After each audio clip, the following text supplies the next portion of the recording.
They have no obligation themselves to give the money back, as we'll see. Okay, now we have to see what's the reason. Rabbi Chama said, so you know what the reason is? That's the combination, because the person, when he paid the interest, abandoned all hopes of getting it back. And since the inheritors was called a change of domain, so therefore what? So you see what he says. So you see that the inheritor is called a change like a buyer, and that's why the children don't have to pay it. Rabbi Amar said no. He said that's not necessarily true. And this one again, I just want to emphasize it. I've done this many times. Remember, you only need one possibility. If you get two job offers, if one is to be a prover and one is to be a disprover, always take the job of being a disprover. Why is that? Because to prove something, you have to be the only possibility. To disprove, you can be any one of a million possibilities. All you need to disprove something is any possibility. Always take the disproving job. Don't take job as a prover. When I said take a job as a disprover, if you need to make money, it's much easier. So now Rabbi says, listen, that's another question. Where do you get your money from? That's a new question. Rabbi said the following. So he says no. He says that doesn't prove the point. The fact that the children don't have to pay the interest is not because of your principle, but because that's what the pasuk decreed in the Torah. It's not really true. Inheritors are not automatically like a buyer. We don't say that the children inherit it is changed domain. It's different over here. The reason why the children don't have to pay back, even if they're the same estate as the father, number crock is the pasuk said, don't take interest and increase. We'll come to. We'll talk about it. Okay, when it means what? And then the pasuk continues and it says, and your brother should live with you. And the Gemara, we learned what did the rabbis learn from your brother should live with you? Give back the money that you took. Give him back the money so he can live with you. So you see what? So the Torah the pasuk said the person who took the interest should pay it back. It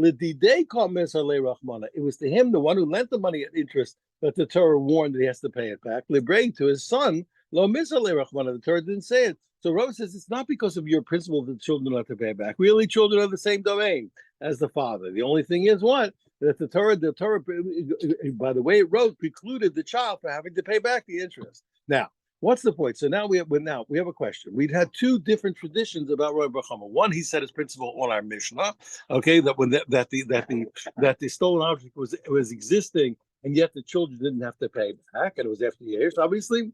And one that he's speaking about the brisa of ribis. What's the difference? Mandamasti law of brisa. The one who teaches that Rabbi Bar Chama made his comment about the brisa, which was by ribis, which really was, and he was where it's easily knocked off because you had the alternative explanation of what? Of Rava, that it was really just a so to speak, a decree of the Torah. Okay, kol sheken amasnisin. So certainly he would say that you could apply his principle to our Mishnah, where it could only be for his reasoning and not for the reason of a special decree of the Torah. Man de masni lo amasnisin, but the one who says that, like we originally started out, the Rambam Chama's comment was made on the Mishnah. It could be really what? That it's specifically on the Mishnah, aval abraisa. But when it came to the brisa, Rambam Chama Rav Masa, it's quite possible Rambam Chama himself would have agreed with Rava that the reasoning why the children don't pay back the interest because the Torah precluded them from the obligation of paying back. Tana Rabbanan, we learned in a brisa. Okay, we said if a person steals and he feeds his kids, they don't have to pay back. And we know we had our range of opinions yesterday. Rav Chisda and Rava told us what that's talking about after abandonment of hope. Okay, because they're not stealing from the original owner. And the Rabbi Chama says no, even if it's before Yerush, the fact that it's not in the person's domain is enough to preclude the consumer from having to pay back the theft. Okay, good. He says okay, we said also what happens if the father left the stolen object to the children as inheritance, and they have not consumed it. So we learned now an interesting point. We said, Gedolim chayav l'shalem, grown children are going to have to pay it back, and ketanim putim l'shalem, and minors won't have to pay it back. Well, I said, Gedolim, and even if the ones who are grown, you said have to pay back, we we don't know what our father is dealing with you. It's quite possible that really that he stole it, but he paid you back already, and then he kept the object, and maybe the object in our possession is now legal. But to them, they're exempt. The rest is 1 second. Get out of it. It doesn't make any sense. We showed the army ain't on the yodim. But if they said, listen, who knows what happened? They're exempt on a claim of maybe. You can't exempt yourself. We see that you have the object that was stolen. What do you mean? What are you telling me? Well, maybe you paid for it. You don't know. On a maybe, we're not going to exempt you. Rabbi says, no, you have to read it. You have to read it in this way. You have to read it in surprise. In other words, not that they say what, not you don't read it what, we don't know, but rather the hachikam, Gdolim Shamru, Ein Ad Yodim. You have to read it like this. What, you think we don't know? We don't know what happened? We know exactly what happened. Our father paid you back, and he owns that object. You have no longer any obligation in my father's hand. That's why the exempt. The reason why the exempt is not because they made a maybe claim. They made a positive claim. We know our father's affairs, and he paid you, and therefore he has no right to make them pay.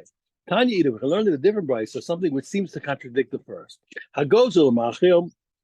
But if the guy steals and feeds his kids, so the kids don't have to pay. But again, we to the various opinions. If he left it to them and they consumed it, whether they're grown or whether they're minors, they have to pay back. What do you mean? I said, what are you talking about? Since when does a minor have to pay back? He says, we had this several times in this Masechta. We already learned little minors don't have to pay for damages. So what the stealing is not going to be worse than damages. The little kids don't pay. Rav Papa, he says, no, he says the whole thing doesn't make sense. Here's what happened. It's not that case, it's the opposite. He left them the object and it hasn't been consumed.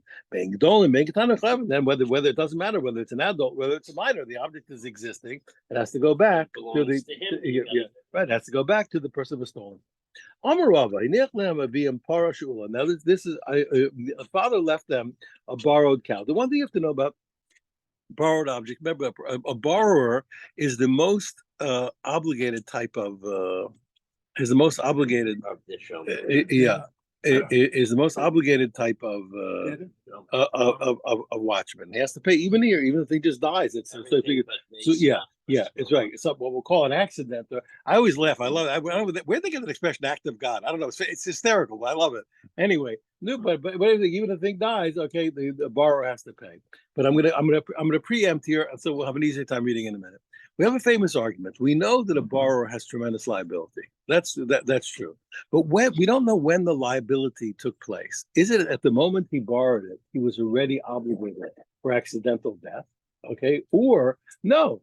As a borrower, if there's an accidental death, it becomes liable. You say, look, it seems academic. It's not academic. Why? Because we know that. Remember, we said that obligations become a lien on a person's property.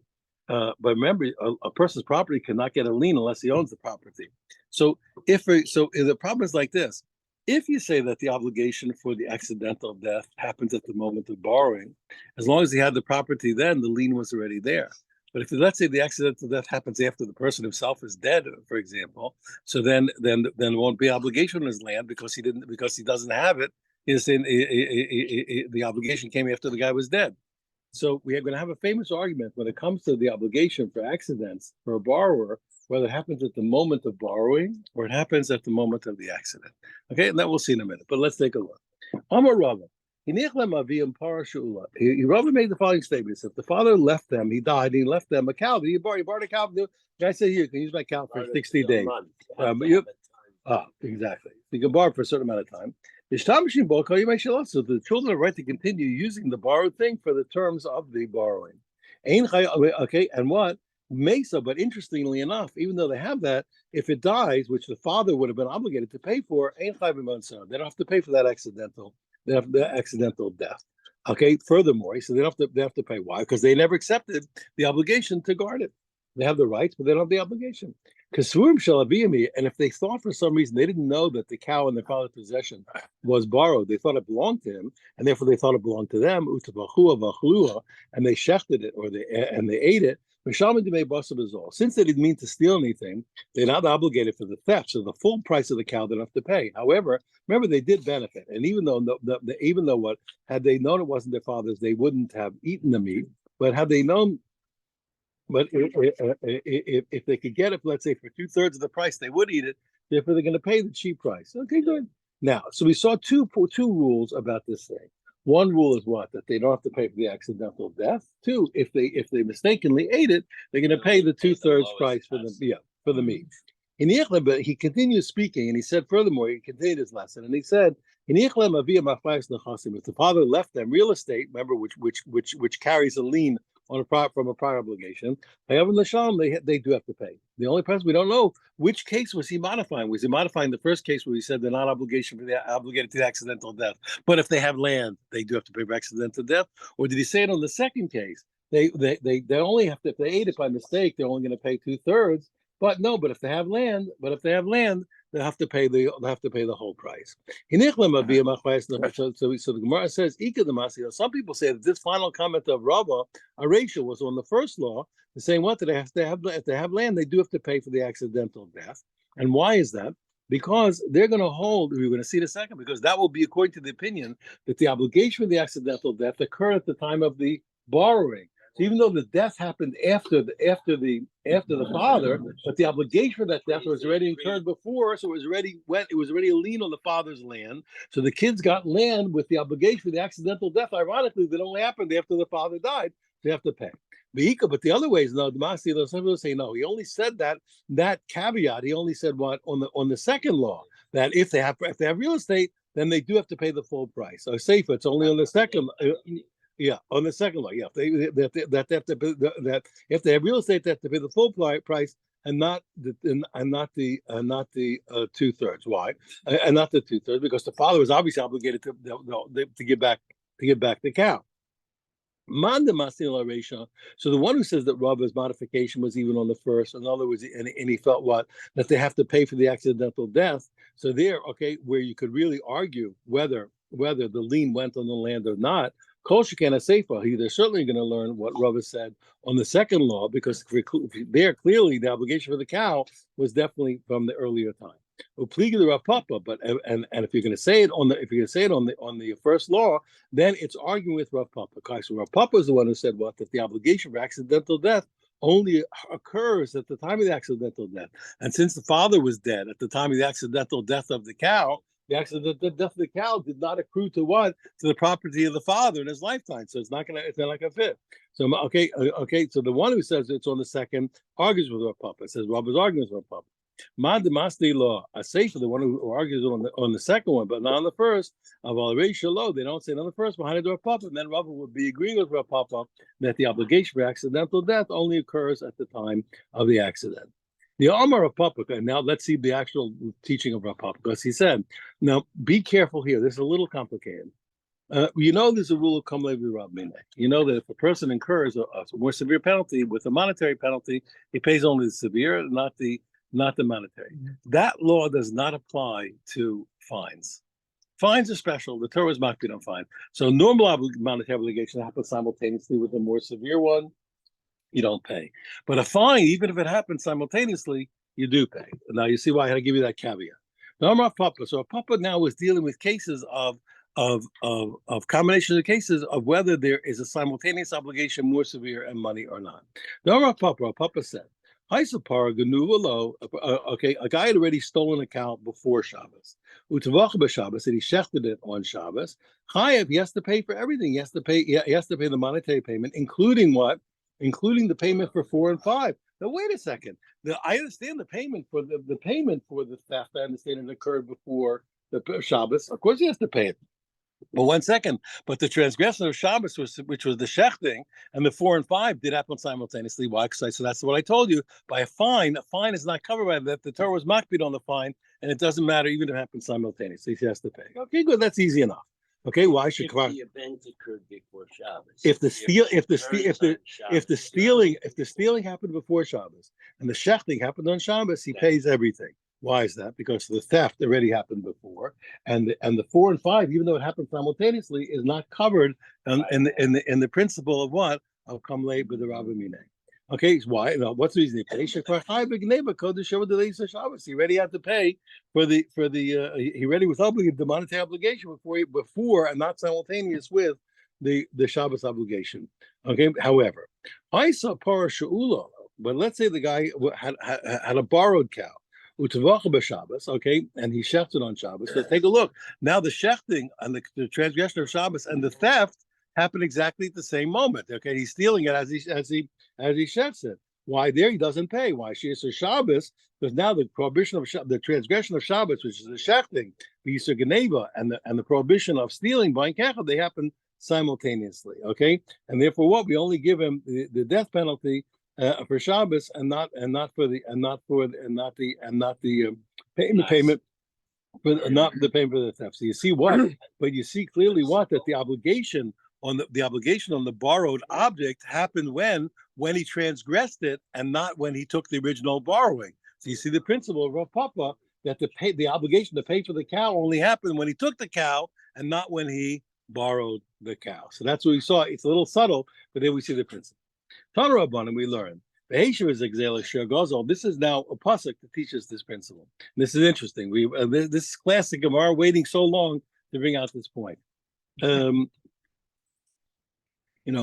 Pedagogy is a science, and often when I first started traveling, to teach, so people assume that if you're a person from yeshiva, you must be very dumb and very naive about the world and not have any sophistication.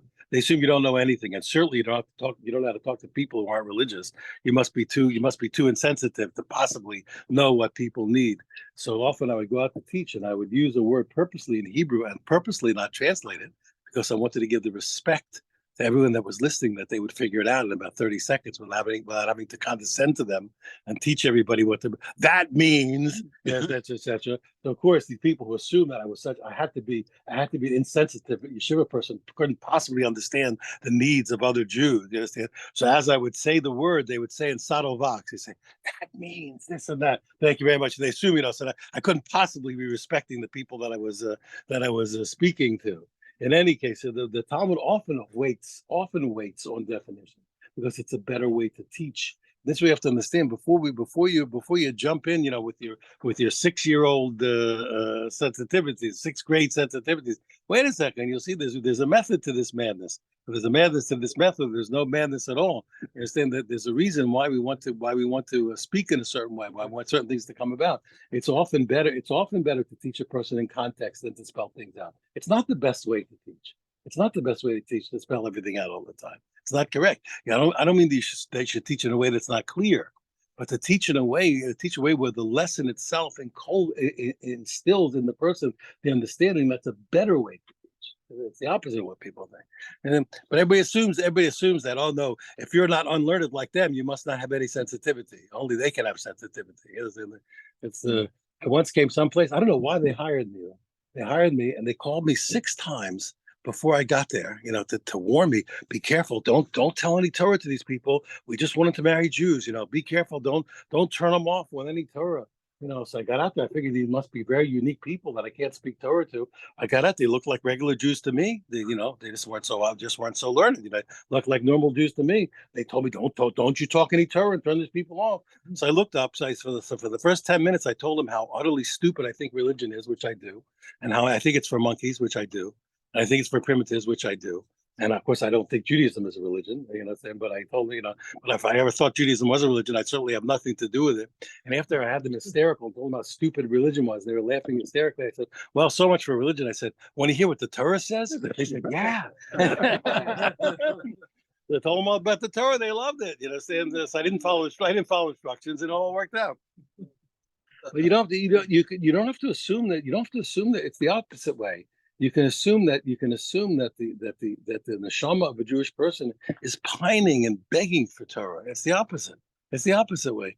And for years, we had hundreds and hundreds of people, that would come to our table. So when people would come into the house on Friday night, if you take a film of it, it would look like a very civilized, entry into the house. People come and say, "Oh, hi, how are you? Pleased to meet you. How you do? Shalom Aleichem. What's your name?"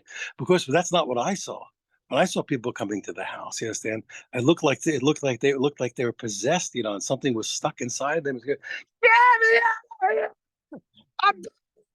That's what I saw every time a person walked into the house. I didn't see it. I was like, "Oh, that's very nice."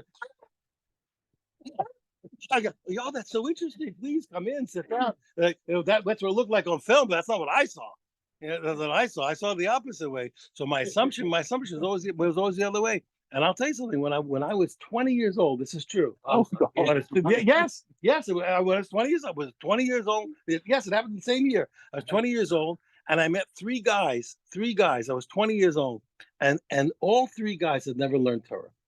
Three guys, and I sat them. They were older than me. I sat them down, and they could. I was just a kid. Yeah, I was a kid.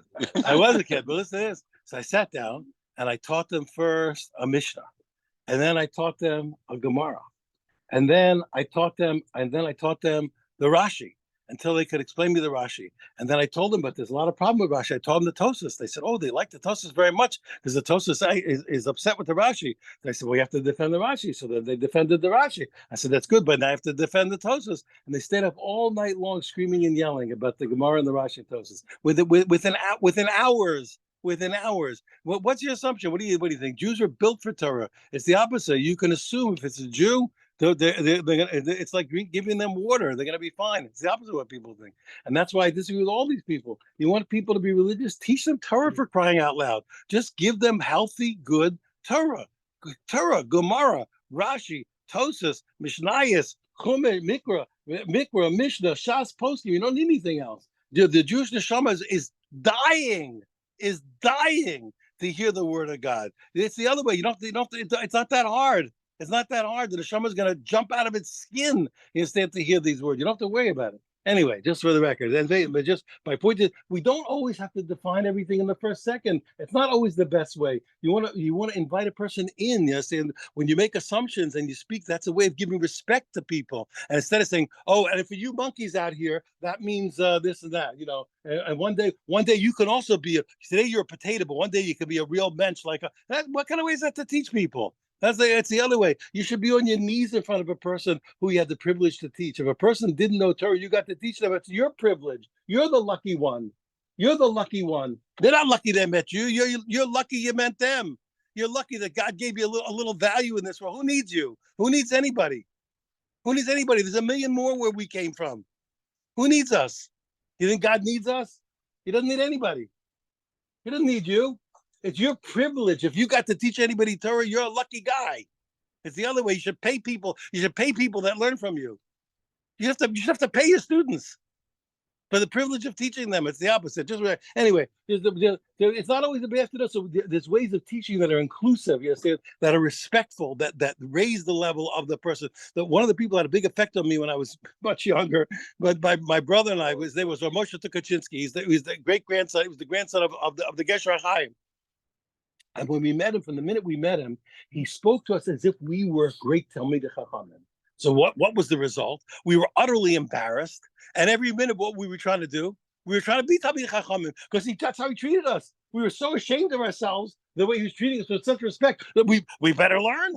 We better live up to it. We're busy spending all the years. We're busy trying to live up to the respect that he gave us for the first minute he met us, as if he spoke to us as if we were great Talmidei Chachamim. Oh my goodness, we better do that. We better learn up the whole Torah quickly. There was nothing else to do.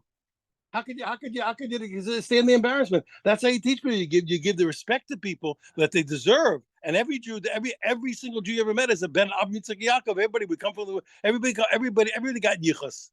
Everybody has yichus. Anyway, so we're just saying we hold this time to hold off. Sorry, there's still work from the sponsor here. We'll say it's very important. This stuff. Yeah, it's the opposite way. It's the opposite way. Okay, Tana Rabbana we learned. What do you mean? We had this 20 times already. This is what do you mean? What do you mean? Give back the stolen thing that you stole. The stolen thing that you stole is what you stole. What do you mean that you stole? The answer is what? So that teaches us Ke'en Shegazel has to be the very same object, the very same thing that you stole. But if it's not the thing that you stole, you don't give them. One second. What are you talking about? If a thief stole, he has to pay back. I don't care for change. He always has to pay back. So we have to say, what's it talking about? We're talking about this exemption of not paying back. What is it? It's this. It must be talking about our special case of an inheritance. Mikan Amru. From here we learn that goes on Machas Banav. If a person steals and feeds his children, Petur Milashalim, they're exempt from paying. That's what from the pasuk. Now we learned it from a pasuk. You see what I'm saying? That's where that special leniency applies. And we learned what if he left them. Now at this point we said if he left them the object extant that they haven't eaten it, whether they're grown or whether they're minors, they don't have to. They do have to pay. Now, we'll see in a second. Mishum Sumcha Samru, and the name of Sumcha said no. Gedolim Chayavim, only the grown ones have to pay, and the Katanim return, but the minors do not have to pay. And again, we said what the original opinion was like. We said according to Rav Chisda that was talking after Yesh even after Yesh that they still have to pay. And Karam Bar Chama, okay, only before Yesh, but after Yesh they don't have to pay. Okay. Amrle now. So the only now we said Bar Chamua, one time a guy's brother-in-law, okay, the Rebbe's brother-in-law, who was a minor orphan. They said his brother-in-law was a minor orphan, and Bar Chamua believed that he had rights. Bar Chamua claimed that he had bought or been given a house by his father-in-law, but his brother-in-law, the minor, believed that it belonged to him as an inheritance, and not to Rabbi Yirmiyah. Pardon me. Okay, no, not to Rabbi Yirmiyah, not Rabbi Yirmiyah.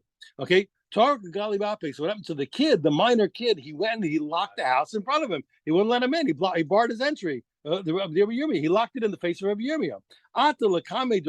So Rabbi Yirmiyah showed up in front of Rabbi Abba and he said, "Listen, that's my house." Says Omar. So he said to him, he says, "Tough luck." He says, "Nothing I can do." He's claiming his own property. You can't. He's right. Amarle said, "What are you talking about? I have witnesses to back up. Remember, I told you there's no squatters' rights in Torah. But if I claim I bought something or I was given something, and I can show that I occupied the property under the nose of the owner, that backs up my claim. Even though I can't show the deed or the bill of sale, that backs up my claim that I bought it or I was given a gift. Okay, I have witnesses that I occupied the place for 3 years in the lifetime of the father." Amarle said to him, "What do you say? It doesn't matter. We have a rule that what we don't accept testimony against a person not in their presence. Why is that? Because people have psychological issues. It's much harder to lie to a person's face than when we're not looking at the person. It's easy to lie when you don't see the guy. So therefore, we say, listen, no, we're not going to let you give testimony against the guy unless the guy. You have to face the guy and give your testimony, so we know that you're that if fear of lying to the guy's face will deter you, you'll be deterred." So he said, "Listen, this guy's a minor. This kid's a minor. So even though he's present, you can't bring your witnesses because it's as far as we're concerned, it's the equivalent of him not being present because he's a minor." He says, "Well, what do you mean?" He said, "What are you talking about? That's not true." He says, Since when don't we do it?" "I'll show you. It's not true. We do court cases against minors. Well, Tani, didn't we learn? Ben Gadol and Ben Tani Chayav. We just said whether the orphans or the survivors are grown or whether they're minors, they have to pay. Amalei, he said to him, he says he's high machloka Sumcha b'tzicha. I said, you see what Sumcha says? What Sumcha said that that the kids don't pay. Amar, he says Ichbo Kuli Amu. All of a sudden, would everybody turn around and decide to agree with Sumchas in order to take my money away? What's going on? So the case lingered on. So it finally showed up in front of Rabbi Yavo. Amar, so Rabbi Yavo said to him, "Lo shemiluchu, didn't you hear Had Rav Yosef Barcham Rabbi Yosef? You hear the famous statement, Amarav Yosef Barcham Rabbi Yosef." He said, the Amar of Yosef, he said what? Tinok should never heard the statement that he said? Tinok should talk about Badav. Let's say we're going to read it the first way. Let's say a kid who takes his own servants, okay, and he goes, and he takes over his friend's field. The kid grabbed somebody else's field. Well, Amar Shaliu said it's mine. We don't say, well, listen, he's a kid. We can't take him to court. Wait till he grows up. So the kid grabbed the field forcibly, and now we're going to have to wait till he grows up. We know we take him to court with him. We take it out of his hand because when he grows up, let him bring proof that it belongs to him. Okay, veneer, and then we'll see if he's right or he's wrong. So you see, we do take a kid to court. He says, "Me, Dami," he said, "Get out. There's no comparison." Okay, the little over there. No, the kid wasn't in possession. The kid took possession, and we're debating his new assumption of possession. Of course, I can take the kid to court. He's making new facts. Of course, I have to prosecute him now. Here the case was what the brother-in-law was relying on the original status quo of ownership from the father's estate. Okay, there we go. They go to challenge his new attempt at taking possession. Of course we do, but to challenge his present possession, that you're not allowed to do. You have to wait till he's until he's grown. Amra Abashi, okay, Amra Shabtai Mekablet Ein Shelo B'fnei Beis Din. So he said a shocking thing. He said, listen, we accept witnesses not in front of Beis Din. So now Taiba, this is a very funny word, Taiba, by the way. Taiba means a person he was wondering over, but Taiba means really smelling. You know, and that's the really smelling. He was smelling it through. He's trying to understand. He's trying to get the whiff of it. He's trying to get the. He's trying to get the reasoning. Get the sense of it. What is it? Taiba. He says, I understand. What are you talking about? Everybody, that's not the law. Since when do we accept testimony against the guy when he's not there? He says, Taiba, Rabbi Yochanan. Since when do we accept testimony against the guy when the guy's not there? We always want the witnesses to face the accused to make sure that they'll be deterred for fear of lying to a guy's face. So Kiblamin, he says, don't worry. He says Kiblamin Rabbi Yossi Bar Chanina. So he got a tradition from Rabbi Yochanan like this. That case, yes, you know what? It's true that we accept that. We are cases where we accept testimony not in front of the guy. Why? When there's going to be a loss to the claimant, when it's going to come to damage to the claimant, then we accept testimony even not in front of the accused. Kagon, for example, what's the example? Shayachola. Let's say the accused is sick and is going to die. If we don't quickly do the court case, okay, we're never going to get our money back. Oh, okay, Edav Cholim. Or let's say what? Or let's say the witnesses that we want to bring, we're afraid they're going to die. So we hear the testimony, even though we can't get it in front of the accused. Or if the plaintiff's witnesses want to leave, they want to hold on. So if you don't take the testimony quickly, they're going to disappear. Okay, so we're in a rush. And they sent the accused. They said, "Look, show up and have the testimony probably below body doesn't come." So then we have cases where there's going to be a loss, you saying, to the plaintiff with at no fault of his, due to no fault of his own, then we do. Another thing he said also, he says, another case we says similar to Rav Ashi. He says we do accept testimony not in front of the accused. Amar Mar Ukva, okay, officially we made the Shmuel. He says it was explained to me the name of Shmuel like this, but when it no. No, he says it was explained to me in the name of Shmuel the following. Here's what happened. The court case has already started. And they sent the accused a message. And he's not coming. That's the case. So they're already in the middle of the court case. So then he's not showing up. So then okay. Even though nobody's sick, etc., we're still going to accept the testimony. But if they haven't started the court case yet, okay, and the plaintiff just wants the court, to hear the testimony, so that they won't go back. Matzi Amarle, then the defendant can say, sorry, nothing doing. On the basis of it says, I want to go to the great Beis Din in Eretz Yisrael, and I'm not letting you do it. Says, if that's true, so if it's true that a guy always has the right to say, listen, I want to go to the big court in Eretz Yisrael. And what's the difference? Who cares whether they started the court case or not? If a guy has the right to say, I want to go to the Beis Din Agadol, then even if they started the court case, he should be able to do it. Ravina said to him, no. He says, when we said that if they started the court case that he can't go, you're right. He says it's a special case. Could go the Noka Diska based in Agadol. It's where it's where the judges of the court already have a paper from Eretz Yisrael where the judges in Eretz Yisrael told them to judge the case. Omar, okay, now it says Omar. He says we said that we have a new Omar. He told us a very interesting point. He says we have all kinds of papers that allow a person to collect money, but we have a rule that the rabbis taught us that we mekayim ashtar. No, even though the witnesses, the signatures on the paper are already like a testimony, but that we want to make sure that the paper is not it's not a forgery. So yeah, so they would come. So they would bring the paper to the Beis Din, and the Beis Din would have people certify the signatures, and then they'd write down, that this paper was certified. So now we have a question: if we can't accept testimony not in front of the defendant, can we certify a paper against the defendant not in front of the defendant? I said, is it the same or not? Is the same way I can't take witnesses against the defendant not in front of him? Can I certify the paper that's going to collect from him, okay, not in front of him? Is it the same or is it not the same? Okay, So he said what? So he said so Rob said what? He said we do as opposed to witnesses, we do certify a paper against the defendant, not in front of him. He says no, it's the same thing. The same way Rabbi Yochanan says the same way we don't take witnesses against them, not in front of him. We also don't certify the paper against them. Yossi, he says what? No, Yochanan. He says Rabbi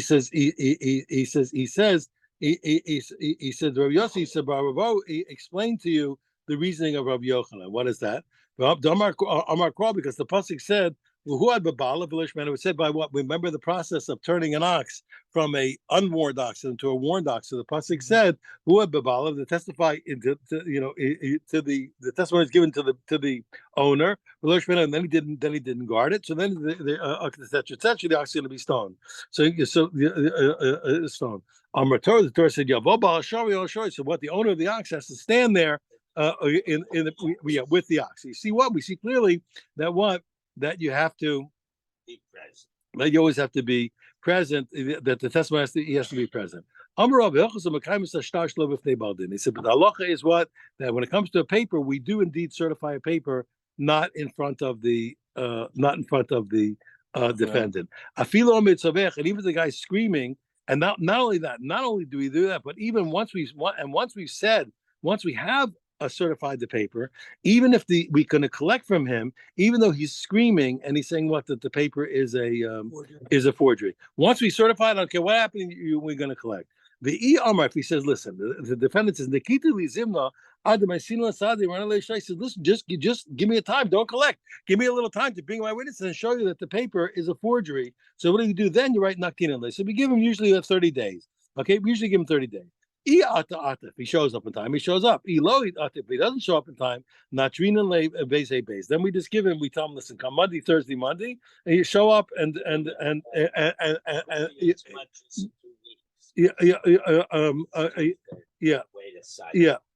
Monday, Thursday, Monday. But those are 3 days that based in sits, and if it doesn't show up, so then already we write what's called a paper of excommunication. What's a paper? Because the guy doesn't pay money. We write down this guy can't have no minion for this guy. We can't take him as member of 3. We take his kids out of school, take his wife out of shul, all kinds of things. We write that about the guy.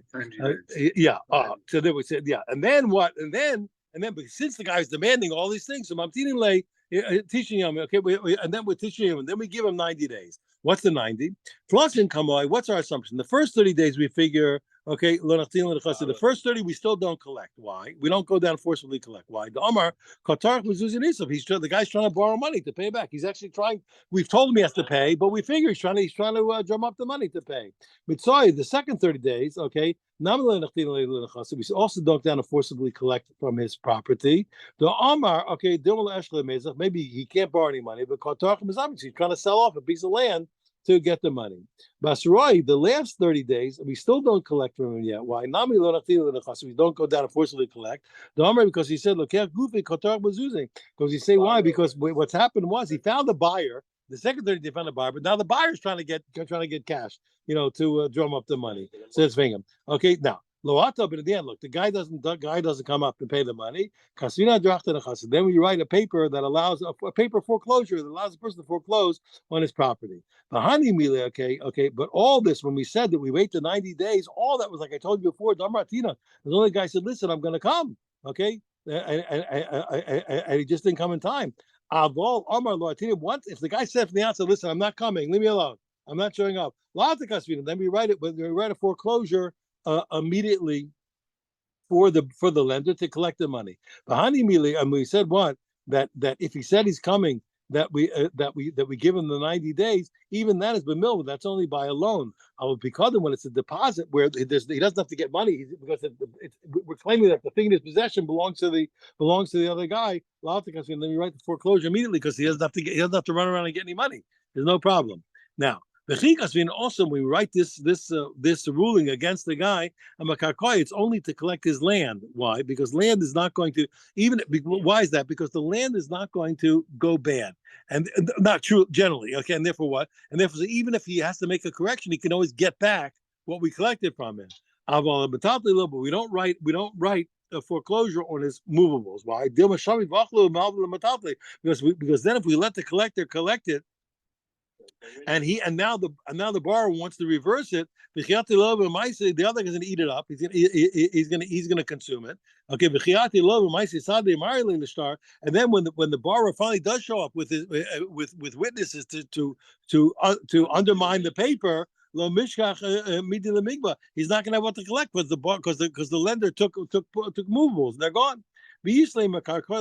However, we said in this case, according to this opinion, if the lender himself has land, and then then we do write a foreclosure even on movables. Why? Because even though the movables might disappear, but he's always going to have the land to back up the theoretical obligation if the borrower proves the paper was no good.